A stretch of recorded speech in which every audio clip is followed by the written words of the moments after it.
In this video, I'm gonna teach you how to fix Roblox PlayStation 4 widescreen. It's a very quick and easy process, so make sure to follow along. In this video, I'm gonna give you clear instructions on why you get a widescreen when you open Roblox on your PlayStation 4 and what you can do to fix this. Now, before I actually get into some methods that might help you, I want to make something extremely clear. Sometimes, a lot of people will get this error after an update, or randomly if the servers that they use to play Roblox on are overgoing madness or if they are down.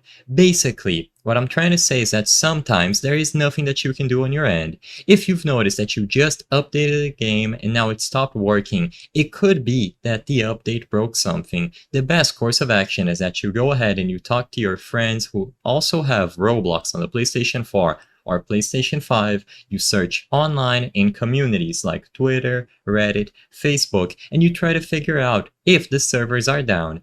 If the servers are having issues or after an update, the game as a whole is encountering problems, then, like I said, there is nothing that you can do on your end. You simply have to wait until they fix the issue on their end.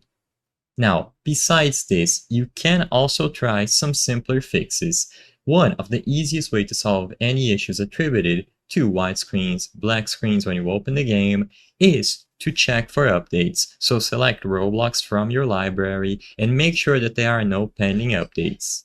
Besides this, you can try reinstalling Roblox completely, but most of the time a white screen is going to be attributed to problems in the servers. So I would recommend just giving it a couple of minutes or hours and searching around to make sure that other people are experiencing this as well. I hope I was able to help you on how to fix Roblox PlayStation 4 widescreen. If this video helped you, please be sure to leave a like and subscribe for more quick and easy tips. Thank you for watching.